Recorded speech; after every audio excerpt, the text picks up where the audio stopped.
Many of the greatest works I admire were done by men. Many men I have nothing but respect and admiration for. I hate men because they bask in this admiration without the haunt, without the daunt of the patriarchy, without the daunt of standing in a pencil skirt in a room full of men because you learned how to play the game. I hate men because it took me effort to gain what was their birthright. Can we get over this whole I hate men thing?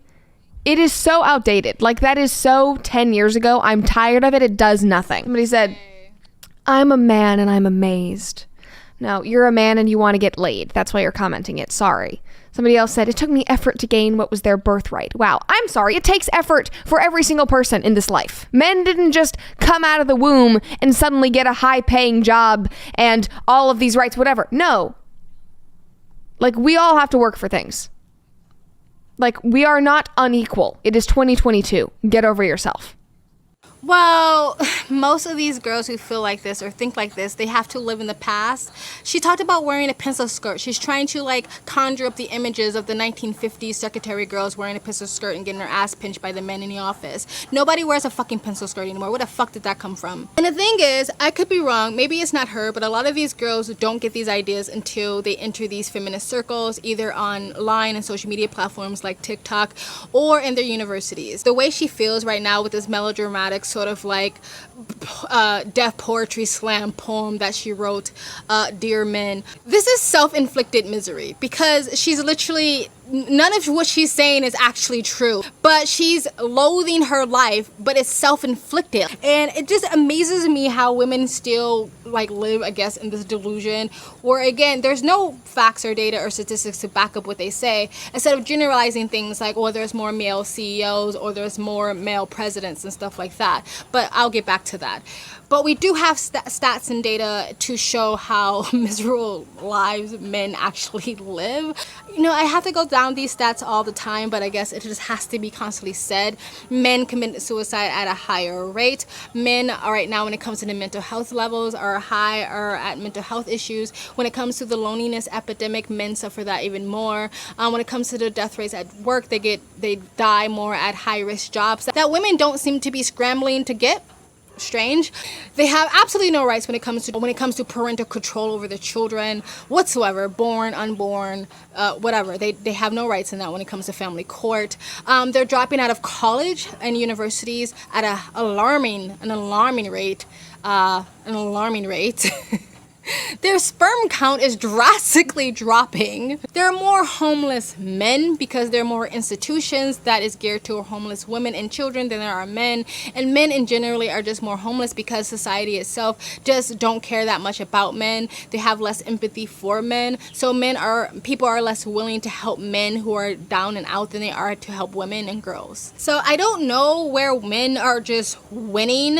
What they like to do is they can conflate the tiny percentage of people, the 1% of the 1%, the echelons, the bourgeoisie, the elite, and they try to conflate that to all men. You know why? Because in these sort of socialist kind of progressive circles, they take the humanity away from the individual and they just lump you into all groups. So it doesn't matter that the mass majority of men just have to struggle through life like everybody else.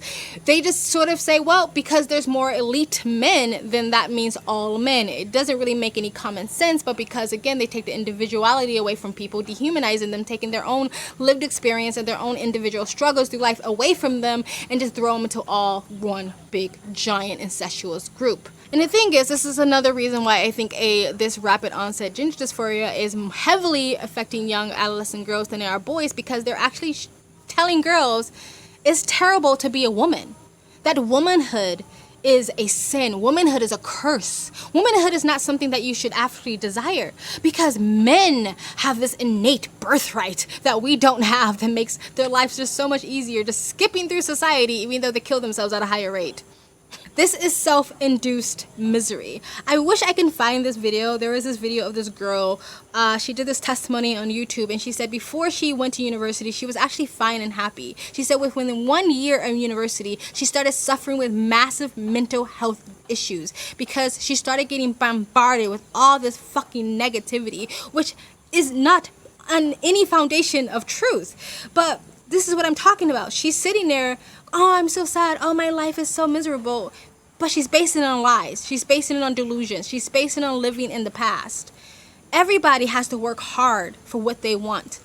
No one is exempt for that. Is there privilege in certain groups? Yes, but there's privilege in everything. This girl is young. She has youth privilege. She's also attractive. She has pretty privilege. She's also white. So she has that type of privilege. And again, you see this amongst more white progressive women because they don't want to be seen as that. They don't want to be seen as the bigot enemies of the world, right? And so they mark themselves with all these oppressive, marginalized labels so they can like escape being a part of the, the white privileged groups, right? And I'm not saying that from my own ideology. I'm saying that from the progressives' ideology, right? There's privilege in being a part of any groups of people. But for most people, you have to give effort to anything you do. But if you have this self-inflicted misery like this woman does, you're actually not going to try as hard as you could in life, or you're not going to realize your downfalls or your shortcomings because you're just going to inflate it to I'm not a man and I don't have a penis, instead of I'm not smart enough, good enough, or I didn't work hard enough to get to that position. You're going to always say, oh, it's just because I'm not a man. This narrative doesn't actually help women. It hurts them. And before anybody says anything, I realize the irony of me reacting to someone else. Oh, maybe somebody will react to this. Happy thoughts. Look at the nature. Go outside. Breathe.